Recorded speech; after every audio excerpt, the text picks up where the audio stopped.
ذہین اور حساس لوگوں میں قبض اور بسط کی کیفیت، یہ مختلف سائیکلز ہیں جو آتی رہتی ہیں۔ کبھی طبیعت میں پشمردگی ہے، دل بجھا ہوا سا ہے، کچھ نا امیدی سی ہے، خود اپنے اوپر اعتماد کی کمی محسوس ہو رہی ہے، مجھ میں صلاحیت نہیں ہے، میں کچھ نہیں کر سکتا، اب تک جو کچھ کیا تقویٰ بھی ہے، امنگ بھی ہے، امید بھی ہے، روشن پہلو نظر آ رہے ہیں۔ قبض کی کیفیت میں تاریک پہلو نظر آتے ہیں، مایوسی کے پہلو نظر آتے ہیں، پیسیمزم کی کیفیت، اور یہ جو بسط کی کیفیت ہے اس میں روشن پہلو ہے۔ دیکھو یہ بھی تو ہے نا، آخر یہ بھی تو ہوا ہے، اور بھی ہو سکتا ہے، آخر اب تک میں نے یہ کام بھی تو کر لیا، آگے بھی مشکل آسان ہو سکتی ہے۔ یہ دو کیفیات ہیں قبض اور بسط کی، جن کو کہ صوفیاء کرام نے یہ اصطلاحات، یہ عنوان دیے، قبض اور بسط۔ جتنی انسان کے اندر حساسیت کی کیفیت زیادہ ہوگی، ذہانت زیادہ ہوگی، اتنا ہی یہ جو ویوز ہیں اس کی ایمپلیٹیوڈ زیادہ ہوگی۔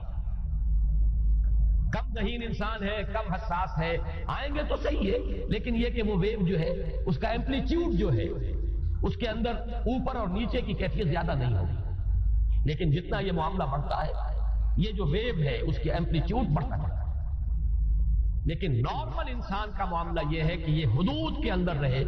اسی کی ایک کیفیت جو ہے اب نارمل جب ہو جاتا ہے، یہی ہے جو جدید ہماری جو سائیکولوجیکل میڈیسن ہے اس میں اسے مینیک ڈپریسو سائیکوسس کہا جاتا ہے۔ مایوسی ہوئی تو اتنی ہوئی کہ جیسے کمر ٹوٹ کر رہ گئی، اور اسی ڈپریشن میں ہوتی ہیں خودکشیاں، خودکشی کر جاتا ہے ڈپریشن۔ کچھ روشن پہلو نظر ہی نہیں آ رہا، کوئی امید کا پہلو نظر ہی نہیں آ رہا، کوئی صورت نظر نہیں آتی، کوئی امید بن نہیں آتی، کس طرف جاؤں، کدھر دیکھوں، کسے آواز دوں؟ اے ہجوم نامرادی، دل بہت گھبرائے ہے، اور جب آدمی محسوس کرتا I can't face these realities، یہ commits suicide۔ یہ اور جب کیفیت ہوتی ہے انشراح کی تو آدمی خوب بھاگ رہا ہے، دوڑ رہا ہے، امنگ ہے، محنت ہے، دوڑ رہا ہے، امیدیں ہیں، اب ہر چیز کا روشن پہلو نظر آ رہا ہے۔ عجیب ہے یہ، اصل میں مجھے کچھ تجربہ بھی ہوا ہے، ہمارے خاندان میں بھی یہ مرض موجود رہا۔ میرے والد مرحوم کافی طویل عرصے اس میں ایک ڈپریسو سائیکوسس کے مریض رہے۔ کچھ ہوتا ہے یہ معاملہ، ویسے بھی شاید ہمارا خاندان جو ہے اس کیٹیگری میں آتا ہے جس میں ذہانت نسبتاً زیادہ ہے، حساسیت بھی نسبتاً کچھ زیادہ ہے۔ یہ دوسری بات ہے کہ کوئی شخص جو ہے یہ فلسفے کے طور پر اختیار کر لے کہ اپنے آپ کو ڈھیٹ بنا لینا ہے، یہ فلسفہ بھی بن سکتا ہے، لیکن یہ ہے کہ اگر آدمی چھوڑ دے اپنی طبیعت کو تو یہ دونوں کیفیات آتی ہیں۔ انہی کیفیات میں اگر یہ جو اپورڈ اینڈ ڈاؤنورڈ موومنٹ ہے یہ ایک حد سے نکل جائے تو یہ بیماری ہے مینیک سائیکوسس، مینیک ڈپریسو سائیکوسس۔ اس میں جب آدمی ہوتا ہے وہ اپر کیفیت میں تو اس کے اندر بڑی عظیمت ہے، روشنی ہے، امید ہے، لوگوں سے گفتگو کر رہا ہے، حق بول رہا ہے، خوب جو ہے محفل کے اندر، اب وہ محفل میں اسے دلچسپی محسوس ہو رہی ہے اور اسے ہر چیز کا روشن پہلو نظر آ رہا ہے، خود اپنے وجود کا بھی روشن پہلو، دوسروں کے وجود کا بھی، دوسروں کی بات میں سے بھی وہ اچھا پہلو تلاش کریں گے، وہ برا پہلو تلاش نہیں کریں گے۔ جب دوسری کیفیت ہے ڈپریشن کی، ہر ایک کی بات میں کوئی برائی نظر آئے، کوئی اس کی نیت کا فطور ہے، کوئی فساد ہے، کوئی یہ جو ہے بدنیتی کے ساتھ یہ بات کر رہا ہے، کوئی خیر کہیں ہے ہی نہیں، برائی ہی برائی ہے، مایوسی ہی مایوسی ہے، بدلی ہی بدلی۔ یہ ہے در حقیقت وہ کیفیت، اس کو غالب نے بہترین انداز میں تعبیر کیا ہے۔ ذہین اور حساس انسانوں میں ان کی جو ترقی ہے وہ انہی مراحل سے ہو کر گزرتی ہے، اور ہر ڈپریشن کے بعد، ڈپریشن میں اس سینس میں استعمال نہیں کر رہا یعنی بیماری کی حد تک پہنچنے والی ڈپریشن نہیں، صرف قبض کی حد تک پہنچنے والا معاملہ۔ ہر قبض کے بعد جب بسط آتا ہے تو آگے ترقی ہوتی ہے، جس کو آپ کہتے ہیں بائی لیپس اینڈ باؤنڈس، آدمی جو ہے چھلانگ لگاتا ہے، گویا کہ ایک درجہ جو پہلے تھا اس سے آگے درجہ انسان کا جو ہے اس سے بلند تر پوزیشن پر انسان پہنچتا ہے۔ ہر قبض کے بعد جو نیا بسط آتا ہے وہ ایک نئی کیفیت، نئی شان، نئی بلندی، نئی رفعت ہے۔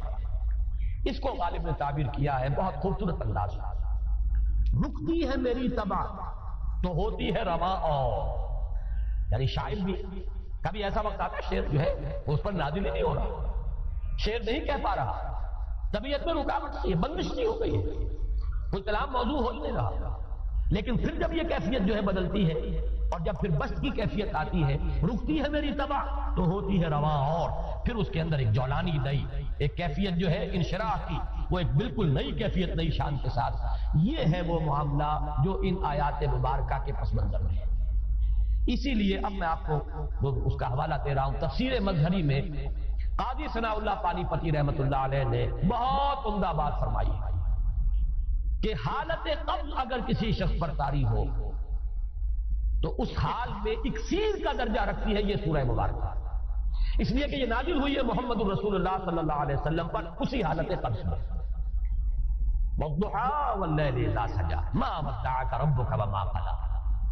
وَلَلْآخِرَةُ خَيْرٌ لَكَ مِنَ الْأُولَىٰ وَلَسَوْفَ يُعْطِيكَ رَبُّكَ فَتَرْضَىٰ أَلَمْ يَجِدْكَ يَتِيمًا فَآوَىٰ وَوَجَدَكَ ضَالًّا فَهَدَىٰ وَوَجَدَكَ عَائِلًا فَأَغْنَىٰ.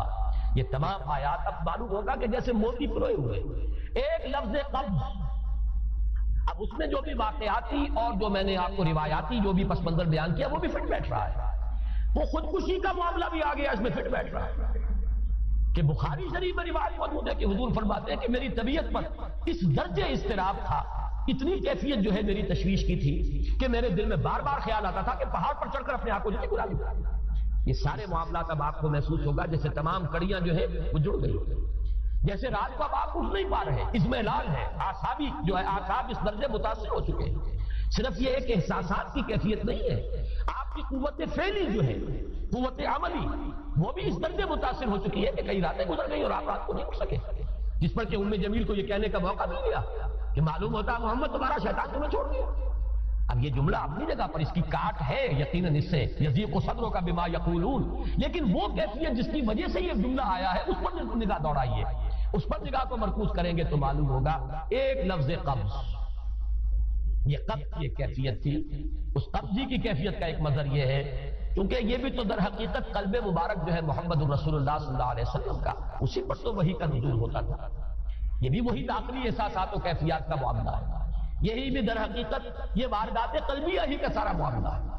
اس کو آپ خارج سے تعبیر نہیں کر سکتے. نہ ابھی کوئی ایسے مصائب تھے، نہ ایسی کوئی مشکلات تھی، نہ ابھی کوئی رد و قضا ایسی شروع ہوئی، نہ ابھی کوئی بحث و نزاع کا معاملہ ایسا ہوا، نہ کوئی ابھی کوئی فزیکل پرسیکیوشن شروع ہوئی. یہ سب داخلی ہی کیفیات ہیں، اور ان داخلی کیفیات کے حوالے سے ان سورہ مبارکہ کو اگر صحیح سمجھا ہے تو صوفیہ نے سمجھا. وہ جو اقبال کا شعر ہے کہ کچھ جو سمجھا میرے شکوے کو تو رضواں سمجھا، مجھ کو جنت سے نکالا ہوا انسان سمجھا. اور کون سمجھے گا؟ وہ تو سمجھے گا کہ دکھے ہوئے وہ دل کی صدا ہے. وہ کیا ہے جو اقبال کی وہ ایک نظم ہے، پرندے کی فریاد، گانا اسے سمجھ کر خوش ہو نہ سننے والے. یہ تو در حقیقت ایک دکھے ہوئے دل کی صدا فریاد، یہ صدا ہے. تو یہ کیفیت جو ہے رضوان سمجھ سکا ہے جو کہ داروغہ جنت ہے. اس نے سمجھا یہ وہی آدم جو نکالا گیا تھا یہاں سے، یہ اس کی فریاد ہے. کچھ جو سمجھا میرے شکوے کو تو رضوان سمجھا، اس کو جنت سے نکالا ہوا انسان سمجھا. تو واقعہ یہ ہے کہ اس سورہ مبارکہ کا صحیح فہم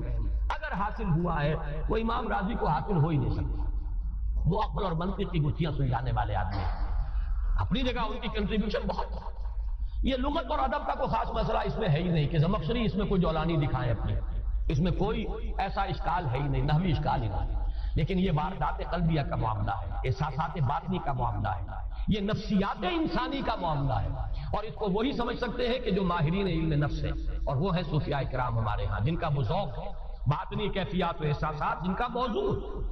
کہ یہ در حقیقت حالت قبض کی کیفیت. کہ اسلام کی روح سے کوئی انسان پیدائشی طور پر نہ اونچا ہے نہ نیچا ہے. سب سے بڑا ظلم جو انسان پر ہوتا ہے، آپ غور کیجئے، یہ بڑی سامنے کی بات ہے، سیدھی سی صاف سی بات، کہ اگر کسی کو پیدائشی طور پر نیچ قرار دے دیا جائے. پیدائش وہ چیز ہے جس میں انسان کے اختیار کو دخل نہیں، انسان کے چوائس کو دخل نہیں. وہ کہاں پیدا ہوا، کن والدین کے ہاں اس کی ولادت ہوئی، کس قوم میں ہوئی، اس کے والدین کا پیشہ کیا تھا، ان کی زبان کیا تھی، ان کے چمڑوں کی رنگت کیا تھی، چمڑیوں کی رنگت کیا تھی. یہ تمام چیزیں وہ ہیں کہ جو انسان کے چوائس سے اور اس کے اختیار سے اور اس کے انتخاب سے باہر ہے. اب اس میں سے کسی شے کو بنیاد بنا لینا کہ یہ انسان جو ان حالات میں پیدا ہو گیا، ان والدین کے ہاں پیدا ہوا، اس رنگت کے ساتھ پیدا ہوا، یہ زبان بولتا ہوا پیدا ہوا، وہ اعلیٰ ہے. اس کے مقابلے میں دوسرا انسان جو کوئی مختلف قسم کی کیفیات کے اندر اس کی ولادت ہوئی ہے، وہ گھٹیا ہے، وہ ادنا ہے. یہ سب سے بڑا اس لیے کہ یہ چیزیں وہ ہیں جیسا کہ میں نے عرض کیا کہ نہ ابتداءً ان کو اختیار کرنے میں انسان کی کوئی آزادی ہے اس کے انتخاب کی، نہ ہی بعد میں وہ انہیں بدلنے پر قادر ہے۔ آپ نسل اپنی تبدیل نہیں کر سکتے، آپ اپنی چمڑی کی رنگت تبدیل نہیں کر سکتے۔ گویا کہ اگر اس کو بنیاد بنا دیا جائے اونچ اور نیچ کی، اعلیٰ اور ادنا کی، تو مطلب یہ ہے کہ پھر وہ بیریئر جو ہے امپیسیبل ہے، ناقابل عبور۔ آپ نے ایک ایسی رکاوٹ انسان کے راستے میں حائل کر دی ہے کہ جس سے کبھی بھی وہ تجاوز نہیں کر سکتا اور اپنی اس نیچ ہونے کی پوزیشن یا گھٹیا ہونے کی یا ادنا ہونے کی پوزیشن سے اپنے آپ کو آزاد نہیں کر سکتا۔ میرے نزدیک اسلام کے نظام عدل کا سب سے اہم، سب سے بنیادی، اولین پتھر یہ ہے۔ اسی لیے میں نے آج آپ کو 2 آیات وہ پڑھ کر سنائی ہے۔ سورہ حجرات کی آیت بہت عظیم ہے، اس لیے کہ انسانوں کے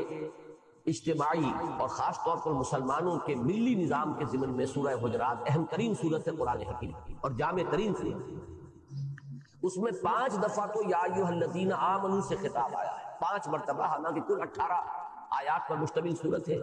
5 مرتبہ یا ایھا الذین آمنوا، یا ایھا الذین آمنوا، یا ایھا الذین آمنوا۔ لیکن یہ آیت جو ہے یہ آیت نمبر 13 ہے، اس میں خطاب ہے، یہ واحد آیت ہے یا ایھا الناس، اس لیے کہ یہاں وہ بات بیان کی گئی ہے کہ جو اسلام اور کفر یا اسلام اور غیر اسلام کے مابین بھی مشترک ہے، کوئی مسلمان ہو یا غیر مسلم، مومن ہو یا کافر، ان سب کے مابین بھی یہ قدر مشترک ہے کہ یا ایھا الناس انا خلقناکم من ذکر و انثی، اے لوگو ہم نے تمہیں پیدا کیا ایک مرد اور ایک عورت سے، یعنی 2 وحدتیں مشترک ہیں، وحدت الہ یا وحدت خالق، کہ تمام انسانوں کا پیدا کرنے والا ایک ہی خالق، ایک ہی رب، ایک ہی اللہ، وحدت الہ یا وحدت خالق، اور دوسرے وحدت آدم، یا ایھا الناس انا خلقناکم من ذکر و انثی وجعلناکم شعوبا وقبائل لتعارفوا، اور ہم نے تمہیں قوموں اور قبیلوں میں تقسیم کر دیا ہے تاکہ ایک دوسرے کو پہچان سکو۔ یہ پہچان کا ذریعہ ہے، سب کی رنگت ایک سی ہوتی، سب کے خد و خال نقشہ ایک سا ہوتا، سب ایک ہی بولی بولتے ہوتے، تو معلوم ہوا کہ پھر انسانوں کے اندر پہچان نہ ہوتی، ناممکن ہو جاتا ہے۔ تو اللہ تعالیٰ نے یہ ڈفرینسیشن کی ہے، یہ فرق و تفاوت پیدا کیا ہے تاکہ تم پہچان سکو۔ اس سے زائد اگر اس چیز کا کوئی اور نتیجہ نکالا جائے کہ فلاں رنگت والا اعلیٰ ہے اور فلاں والا گھٹیا ہے، فلاں نسل سے تعلق رکھنے والا جو ہے وہ اونچا ہے اور فلاں نسل سے تعلق رکھنے والا نیچا ہے، تو یہ در حقیقت سب سے بڑا ظلم ہے کہ جو گویا کہ انسان پر اس کی پیدائش سے ہوتا ہے۔ اس کے بعد فرمایا گیا ان اکرمکم عند اللہ اتقاکم، شرافت، عزت کی بنیاد اللہ کے نزدیک صرف تقویٰ ہے۔ جو اس سے جتنا تقویٰ رکھتا ہے، جس کے دل میں جتنا اللہ کی تعظیم ہے، اللہ کی عظمت ہے، اور عظمت خدابندی کے ادراک و شعور کے ساتھ وہ اس کے احکام پر عمل پیرا ہوتا ہے، جن چیزوں سے اس نے روک دیا ہے ان سے رک جاتا ہے، اتنا ہی وہ اللہ کے نزدیک جو ہے وہ صاحب عزت ہے۔ تو در حقیقت شرافت کا اور عزت کا معیار رنگ نہیں، نسل نہیں، زبان نہیں، پیشہ نہیں، جنس نہیں۔ یہ جو الفاظ یہاں لکھے ہوئے ان میں سے ایک کو سمجھیے، نسل، رنگ، زبان، پیشہ اور جنس، 5 چیزوں میں۔ اس میں یہ بات بھی نوٹ کیجئے کہ پیشہ، ظاہر بات ہے کہ کوئی شخص بیٹھا ہوا جوتی گانٹ رہا ہے، یہ بھی اس کا ایک کسب ہے۔ الکاسب حبیب اللہ، کسب کرنے والا اللہ کا دوست ہے، اللہ کا محبوب ہے۔ جو بھی اپنی حلال کی روزی حاصل کرنے کے لیے جوتی گانٹھے، لوہار کا پیشہ اختیار کیے ہوئے ہو، کوئی اور اس سے بھی جو ہمارے ہاں عام تصورات کے مطابق کوئی گھٹیا پیشہ ہو وہ اختیار کر رہا ہو، اخلاقی طور پر گھٹیا نہ ہو، لیکن یہ کہ اور دوسرے اعتبارات سے کوئی بھی کام، مزدوری کوئی شخص کر رہا ہے، ڈگنیٹی آف لیبر جسے آپ کہتے ہیں کہ اس کی ایک عزت ہے، اس کا ایک وقار ہے، تو ان میں سے کسی کی بنیاد پر، اور آخری لفظ جنس، اس جنس کی بنیاد پر بھی کوئی اعلیٰ اور افضل اور کوئی ادنا اور نیچ نہیں ہے، یعنی مرد اور عورت کے درمیان ایک انتظامی فرق و تفاوت ہے جو اللہ نے قائم کیا، لیکن یہ کہ شرافت انسانی جس شے کا نام ہے وہ قدر مشترک ہے مرد اور عورت کے مابین، اس لیے کہ ایک ہی نسل سے ہیں۔ میں یہ کہا کرتا ہوں کہ ایک ہی باپ کے نطفے سے بیٹا بھی ہے، بیٹی بھی ہے، ایک ہی ماں کے رحم سے ان کی پرورش ہوئی ہے اور ولادت ہوئی ہے، تو فرق و تفاوت کہاں سے آ جائے؟ اسی کو سورہ آل عمران میں فرمایا گیا بعضکم من بعض، نیکی کے بہت اعلیٰ جو بھی مدارج ہو سکتے ہیں ان کا ذکر کیا گیا کہ فالذین ہاجروا واخرجوا من دیارہم واوذوا فی سبیلی وقاتلوا وقتلوا، یہ جتنے اعلیٰ ترین مقامات ہیں نیکی کے، وہ خواہ مردوں نے حاصل کیے ہو خواہ عورتوں نے۔ اس لیے کہ سورہ آل عمران کے آخری رکوع میں بڑی جامع دعا آئی ہے، اس دعا کے جواب میں پھر اللہ فرماتے ہیں فاستجاب لهم ربهم انی لا اضیع عمل عامل منکم من ذکر او انثى بعضکم من بعض۔ اللہ نے ان کی دعا قبول فرمائی کہ میں تو تم میں سے کسی بھی عمل کرنے والے کے کسی بھی عمل کو ضائع کرنے والا نہیں، خواہ وہ مرد ہو خواہ عورت، اور تم سب ایک دوسرے ہی میں سے ہو۔ یعنی یہ کہ کوئی علیحدہ معاملہ نہیں ہے، جیسا کہ میں نے عرض کیا ایک ہی باپ کے نطفے سے بیٹا بھی اور بیٹی بھی، اور ایک ہی ماں کے بطن سے ولادت ہوئی ہے بیٹے کی بھی اور بیٹی کی بھی، تو بعضکم من بعض، اس میں بھی اعلیٰ ادنا کی بات نہیں ہے، بلکہ شرف انسانیت میں دونوں مساوی ہیں، بلکہ عزت و شرافت کا معیار صرف تقوی اور خدا ترسی ہو گئے۔ یہاں میں نے علامہ اقبال کے 2 اشعار نقل کیے تھے، اب اس کے بعد جب ہم نے اس کو عام فہم بنایا ہے تو ان چیزوں کو نکال دیا ہے، لیکن یہ کہ بڑے پیارے اشعار ہیں یہ، اور ان کو آپ حضرات بھی کوشش کریں کہ یہ یاد ہو جائیں۔ کل مومن اخوۃ اندر دلش، اصل میں اس ترکیب کے ساتھ یہ قرآن مجید میں الفاظ نہیں ہیں، در حقیقت یہ الفاظ جو ہیں یہ ایک طرح کی ترجمانی ہے سورہ حجرات ہی کی ایک آیت ہے، انما المومنون اخوۃ، تمام مومن آپس میں بھائی بھائی ہیں۔ اس کو در حقیقت ضرورت شعری کے تحت علامہ اقبال نے اس طور سے ادا کیا ہے، کل مومن اخوۃ اندر دلش، یعنی بندہ مومن کے دل میں یہ بات ثبت ہوتی ہے کہ تمام مومن آپس میں بھائی بھائی۔ حریت سرمایہ آب و گلش، آزادی جو ہے وہ اس پانی اور مٹی کے خمیر میں موجود ہے کہ جس سے اس کا وجود جو ہے وہ بنا ہے۔ آب و گل ہم کہتے ہیں پانی اور مٹی، پانی اور مٹی ہی سے پھر حیولہ بنا اور انسان کی تعمیر ہوئی۔ تو مومن کی شخصیت جس خمیر سے اٹھی ہے اس خمیر کا جز ہے حریت، آزادی۔ یہ در حقیقت اس سماجی سطح کی بات نہیں ہے، یہ اگلا جو ہے معاشی یا سیاسی نظام اس میں گفتگو ہوگی، لیکن بات صحیح ہے کہ اسلام جو تعلیم دیتا ہے وہ یہ ہے کہ انسانوں کے مابین نہ کوئی حاکم ہے نہ محکوم، تمیز بندہ و آقا فساد آدمیت ہے، حاکم مطلق صرف اللہ، اور تمام انسان محکوم ہے، عبد ہے، اس اعتبار سے تمام آپس میں برابر ہیں۔ بڑی پیاری حدیث ہے حضور کی، کونوا عباد اللہ اخوانا، تم سب اللہ کے بندے بن کر آپس میں بھائی بھائی ہو۔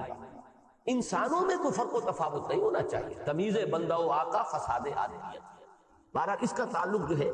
وہ سیاسی عدل اور سیاسی قسط کے نظام سے ہے، لیکن پہلا مصرع کل مومن اخوۃ اندر دلش، حریت سرمایہ آب و گلش، ناشکیب امتیازات آمدہ، ناشکیب کہتے ہیں بے صبرہ، یہ امتیازات کے بارے میں تو انتہائی بے صبرہ ہے، گوارا نہیں کر سکتا، برداشت نہیں کر سکتا۔ اگر کوئی شخص واقعتاً مومن ہے وہ ان امتیازات کو کبھی اس کے تصور میں نہیں آ سکتے کہ یہ ادنا ہے اور یہ اعلیٰ ہے اور یہ گھٹیا ہے اور یہ بڑھیا ہے اور یہ اونچا ہے اور یہ نیچا ہے، لیکن یہ کس کے بارے میں کہہ رہے ہیں؟ جو مومن حقیقی۔ اس وقت ہمارا حال جو ہے اس کو تو علامہ اقبال نے ہی وہ جواب شکوہ میں کہ یوں تو سید بھی ہو، مرزا بھی ہو، افغان بھی ہو، تم سبھی کچھ ہو بتاؤ تو مسلمان بھی ہو۔ ہمارے ہاں بھی وہی اونچ اور نیچے، سید زیادہ ہے تو چاہے اس کا کردار کتنا ہی پست ہو، زانی شرابی ہو، لیکن یہ کہ جھک کر اس کے گھٹنے کو ہاتھ لگا کر ملیں گے، اور اگر بیچارہ کوئی مصلی ہے تو اس کی کوئی عزت نہیں، آپ کے ہاں وہ چودھری کے برابر چارپائی پر بیٹھ بھی نہیں سکتا۔ تو معلوم یہ ہوا کہ ہمارے ذہنوں کے اندر وہی جو ہندوانہ تہذیب، ہندوانہ پس منظر ہے ہمارا، جس میں کہ وہ برہمن اور پھر اس کے بعد جو ہے وہ راجپوت یا زمیندار، اور اس کے بعد پھر وہ کاروبار کرنے والے ویش، اور پھر وہ شودر کی جو ایک تقسیم ہے ان کے درمیان، وہ تقسیم ہمارے ذہنوں میں ابھی بھی تو برقرار ہے۔ تو علامہ اقبال کہہ رہے ہیں کہ بندہ مومن تو ان چیزوں پر، یعنی یوں سمجھیے کہ ان کے بارے میں کسی طرح وہ اپنے آپ کو ریکنسائل کر ہی نہیں سکتا، ان چیزوں کو وہ برداشت نہیں کر سکتا۔ ناشکیب امتیازات آمدہ، در نہاد او مساوات آمدہ، اس کی تو سرشت کے اندر مساوات ہے، یہی مساوات جس کو میں سماجی مساوات کہہ رہا ہوں۔ یہ گویا کہ بندہ مومن کی سرشت میں ہے، اس کی نہاد میں ہے، اس کی بنیاد جو ہے اس کی شخصیت کی، اس کے اندر ہے مساوات کے تمام انسان برابر۔ اسی کے لیے میں نے دوسری آیت آپ کو سنائی تھی، سورہ نساء کی پہلی آیت، یہ دونوں آیات ایک دوسرے کے ساتھ مضمون کے اعتبار سے بہت ہی متعلق ہیں، مربوط ہیں۔ یا ایھا الذین آمنوا اتقوا اللہ، یا ایھا الناس اتقوا ربکم، وہاں اس میں جو سب سے آخر میں فرمایا تھا ان اکرمکم عند اللہ اتقاکم، یہاں پہلی بات وہ کی گئی یا ایھا الناس، اے لوگو، اتقوا ربکم، تقوی اختیار کرو اپنے اس رب کا، الذی خلقکم من نفس واحدۃ وخلق منھا زوجہا، جس نے تمہیں ایک جان سے پیدا کیا، اسی سے اس کا جوڑا بنایا، وبث منہما رجالا کثیرا ونساء، اور ان دونوں سے کثیر تعداد میں مردوں اور عورتوں کو زمین میں پھیلا دیا، واتقوا اللہ الذی تساءلون بہ والارحام، اس اللہ کا تقوی اختیار کرو جس کا ایک دوسرے کو واسطہ دیتے ہیں۔ کوئی سائل سوال کرتا ہے تو اللہ کے نام پر مانگتا ہے، اور بھی مختلف جو بھی ہمارے سماجی معاملات ہوتے ہیں، کہیں آپ کوئی درخواست کرتے ہیں کسی سے ذاتی سطح پر تو آپ اللہ کا واسطہ دیتے ہیں، تو جس کا واسطہ دیتے ہو اس کے احکام پر بھی تو عمل کرو، اس کا تقوی بھی تو اختیار کرو، واتقوا اللہ الذی تساءلون بہ والارحام، اور رحمی رشتوں کا لحاظ رکھو۔ یہ اسلام کے سماجی نظام کا ایک اہم نقطہ ہے کہ جو اللہ تعالیٰ نے جو علائق دنیاوی جو ہیں پیدا کر دیے ہیں، ان میں دائرے ہیں، اور ان دائروں میں سے جو جتنا قریب ہے اتنا ہی زیادہ حقدار ہے آپ کے حسن سلوک کا۔ الاقرب فالاقرب، رحمی رشتے جو ہیں، یعنی والدین پر بہن بھائی اکٹھے ہو گئے، اس سے اوپر جائیے دادا دادی پر وہ چچا تائے کی اولاد ساری جمع ہو گئی، اور اوپر جائیے پردادا پر اور دائرہ وسیع ہو جائے گا، تو در حقیقت یہ ہوتے ہوتے آدم و حوا پر جا کر پوری نوع انسانی کا ایک دائرہ وجود میں آ جائے گا۔ ان دائروں میں ظاہر بات ہے کہ فکری تدریج یہ ہے الاقرب فالاقرب، اسی لیے بار بار قرآن مجید میں آتا ہے وآت ذی القربى حقہ، جو قرابت دار ہیں ان کا حق انہیں ادا کرو، جو جتنا زیادہ قریبی ہوگا اتنا ہی اس کا حق ہے۔ اب یہ ہے پہلا اصول اسلام کے نظام عدل اجتماعی کا، جو سماجی سطح پر جو جڑ اور بنیاد کی حیثیت رکھتا ہے۔ اس کے ضمن میں ایک بات اور نوٹ کر لیجیے تو ہم دوسری بات کی طرف بڑھیں گے، اور وہ یہ ہے کہ یہ بات بادنا تعامل نظر آ جائے گی کہ یہ مقصد کسی قانون سازی سے حاصل نہیں ہو سکتا، یہ تو ذہنیت جب تک تبدیل نہیں ہوگی آپ اس مقصد کو حاصل نہیں کر سکتے۔ امریکہ سے زیادہ کوئی کوشش نہیں ہو سکتی کالوں اور گوروں کے درمیان فرق اور امتیاز کو ختم کرنے، قانونی اعتبار سے انہوں نے آخری حد تک کوششیں کی، لیکن دل اور دلی احساسات کو تو قانون جو ہے وہ تبدیل نہیں کر سکتا، لہذا وہاں وہ اس معاملے میں ناکام ہے، وہی ان کے درمیان وہ فصل اور بعد جو ہے وہ موجود ہے۔ تو یہ جب تک کہ یقین نہ ہو ایک اللہ کی ذات کہ وہی خالق ہے تمام انسانوں کا، اور جب تک یقین نہ ہو اس بات پر کہ پوری نوع انسانی آدم اور حوا کی نسل سے، یعنی یہ وہ چیزیں ہیں کہ جو ہمیں وحی سے معلوم ہوئی ہے، وہ چیزیں ہیں جو ہمیں قرآن سے معلوم ہوئی ہے، تو جب تک وہ یقین ذہنوں کے اندر نہیں بیٹھے گا یہ جو امتیازات ہیں ان کی جڑیں کاٹی نہیں جا سکیں گی۔ اس اعتبار سے سمجھ لینا چاہیے کہ صرف کوئی قانون یا کوئی آرڈیننس یا کوئی ایک حکم جو نافذ کر دیا جائے اس سے یہ مقاصد حاصل نہیں ہو سکتے، بلکہ اولاً ایک ایسا گروہ وجود میں لانا ہوگا کہ جس کی ذہنیت بدل گئی، جس کی سوچ بدل گئی، جس کا فکر تبدیل ہو گیا، جس کی سوچ اور فکر کے اندر وہ چیزیں جو ہیں راسخ ہو چکی ہوں جو قرآن اور سنت کے ذریعے سے ہمیں ملتی ہیں۔ یہ صرف ایک نقطہ تھا جس کی طرف اشارہ کرنا تھا۔ اب نمبر 2، سماجی سطح پر سب سے اہم معاملہ اس مساوات انسانی کے بعد وہ ہے مرد اور عورت کے درمیان دائرہ کار،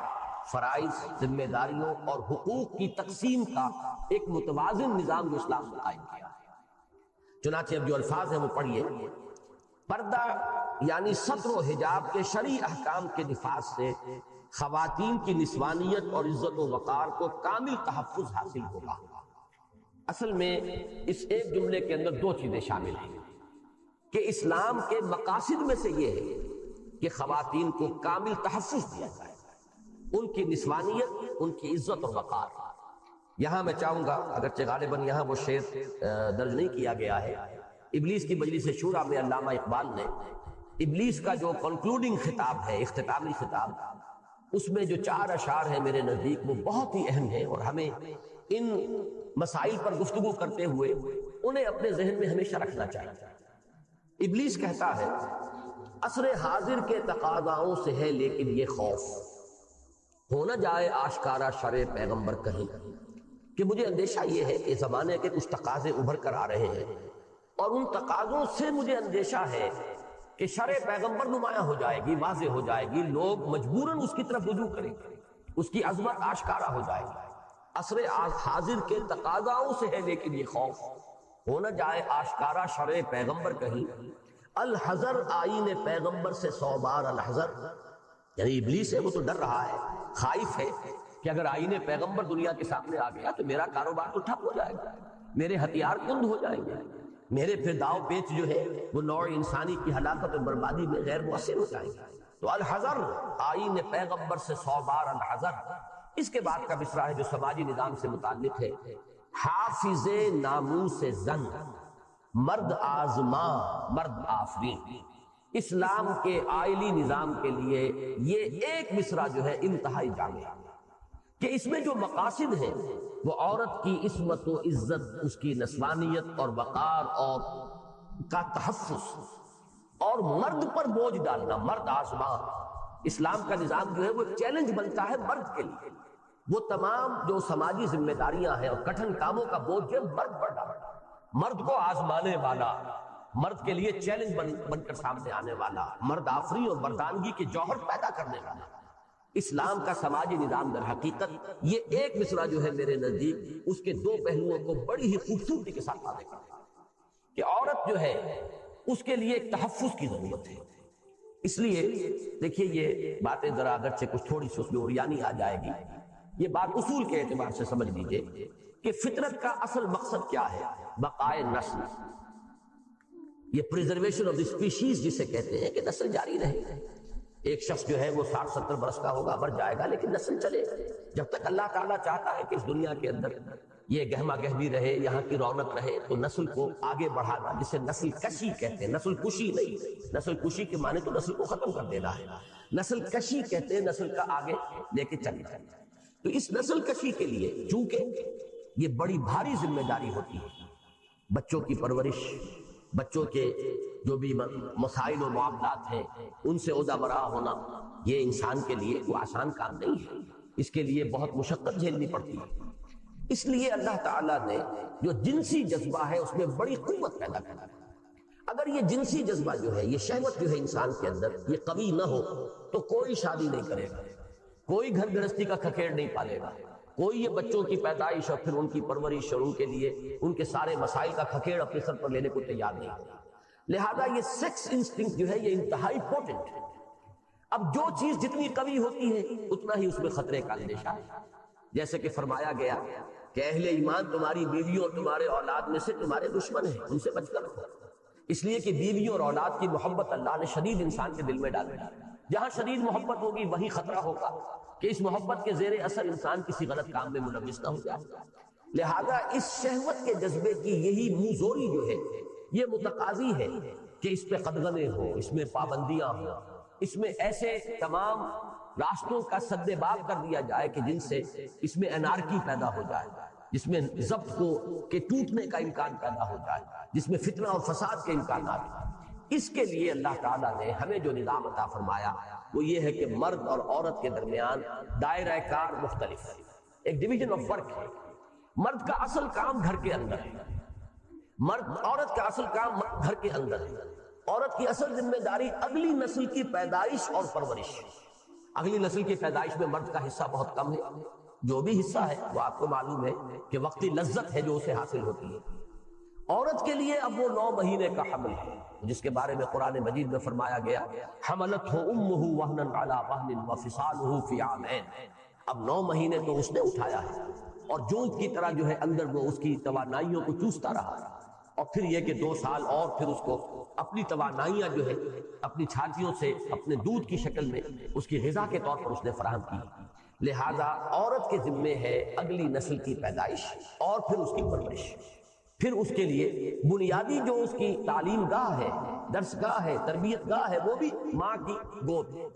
یہ ذمہ داریاں اتنی عظیم ہیں کہ اس کے لیے ضرورت ہے اس بات کی کہ عورت کو جو دوسری ذمہ داریاں ہیں دنیا کی، معاش کی ذمہ داری ہے، دفاع کی ذمہ داری ہے، جو کٹھن کام ہے معاشرے کے اور تمدن کے ان کی ذمہ داریاں ہیں، ان سے اسے اب یہ انصاف کا تقاضا ہوگا، عدل کا تقاضا ہوگا، یہ قسط کا تقاضا ہوگا کہ ان کا بوجھ اس پر نہ ڈالا جائے اور اسے ایک تحفظ عطا کیا جائے گھر کی 4 دیواری کے اندر۔ یہ گھر کی ملکہ بن کر رہے، یہ گھر کا چراغ بنے، شمع محفل نہ بنے، چراغ خانہ بنے۔ یہ ہے در حقیقت اسلام کا نظام۔ اور اس میں پھر اسلام نے دو قسم کے پردے عورت کے لیے لازم کیے۔ ایک پردہ وہ ہے کہ جو گھر کے اندر بھی ہے، محرموں سے بھی ہے، وہ پردہ ہے جسے ہم ستر کہتے ہیں، کہ عورت کا پورا جسم مستور رہنا چاہیے، چھپا رہنا چاہیے، ملبوس رہنا چاہیے، لباس میں ہونا چاہیے، سوائے چہرے کی ٹکیا اور پہنچوں سے آگے ہاتھ اور ٹخنوں سے نیچے پاؤں، باقی سارا جسم ستر ہے۔ اس سے آگے جسم صرف کھل سکتا ہے یا شوہر کے لیے، اور یا مریضہ ہے اگر تو طبیب کے لیے حسب ضرورت، لیکن اس کے سوا یہ جسم جو ہے ڈھکا رہنا چاہیے۔ اسی لیے ہم تو کہتے ہی مستورات ہے، چھپی ہوئی، اسی لیے لفظ عورت ان کے لیے کہا گیا ہے۔ عورت وہ چیز ہے کہ جس کی حفاظت کی ضرورت ہے اور جس کے لیے کہ خصوصی اہتمام کی ضرورت ہے۔ تو یہ بات نوٹ کر لیجئے کہ یہ ستر بھی در حقیقت ایک پردہ ہے، لیکن یہ پردہ گھر کے اندر کا پردہ ہے، اور یہ پردہ محرموں سے بھی ہوگا، یعنی ماں کے جسم کا بھی کوئی حصہ بیٹے کی نگاہ میں نہیں آنا چاہیے سوائے ان تین حصوں، بہن کے جسم کا بھی کوئی حصہ بھائی کی نگاہ میں نہیں آنا چاہیے۔ اب اس سے زیادہ تو قریبی محرم اب کوئی نہیں ہے، بہن کے لیے بھائی، ماں کے لیے بیٹا، یا کسی عورت کے لیے اس کا باپ، اس سے قریب تر تو کوئی محرم نہیں ہے، لیکن یہ کہ ان کے لیے بھی، ان کے سامنے بھی عورت اس طریقے سے آئے گی کہ سوائے ان تین چیزوں کے کوئی اور شے جو ہے کھلی ہوئی۔ یہ ہے پردہ جو محرموں سے ہے اور گھر میں بھی ہوگا،